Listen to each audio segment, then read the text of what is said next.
Me 3 personat kemi patur një konflikt të qastit dhe nuk jam në gjendje të flas më shumë. Kështu është shprehur përpara hetuesve 35 vjeçari Dot Gjoka, i cili u dhënua dhe u mor peng për rreth 2 orë mesditën e së njëjtës pranë parkingut të një lokali në superstradën Lezhë Milot. Ndërkohë policia ka ushtruar kontrolle gjatë gjithë natës me qëllim kapjen e autorëve të kësaj ngjarje, shtetasve me iniciale KP, BV dhe GE, banues në Tresh, por blut nuk kanë arritur ende të bien në gjurmët e tyre.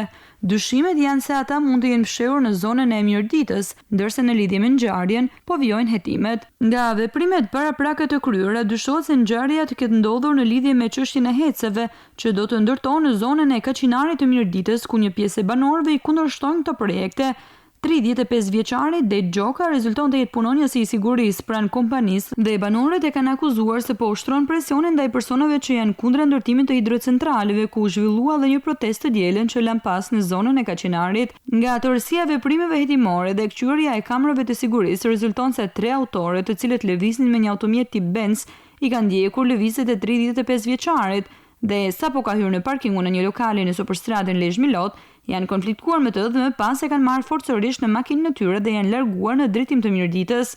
Autorët kanë ushtruar dhunë ndaj 35 vjeçarit Dot Gjoka, duke i shkaktuar fraktura të shumta në kokë dhe përballë ndjekjes nga policia pas 2 orësh, e kanë lënë të lirë në zonën e Raskfikut në Mjërditë dhe më pas janë larguar. 35 vjeçari u mor nga blut dhe u dërguar për ndihmë mjekësore në urgjencën e spitalit të Lezhës, ku ndodhet në kujdesin e bluzave të bardha, fatmirësisht jashtë rrezikut për jetën, ndërsa me përmirësimin e gjendjes shëndetësore pritet të merret sërish në pyetje nga hetuesit për të mësuar më tepër detaje lidhur me ngjarjen.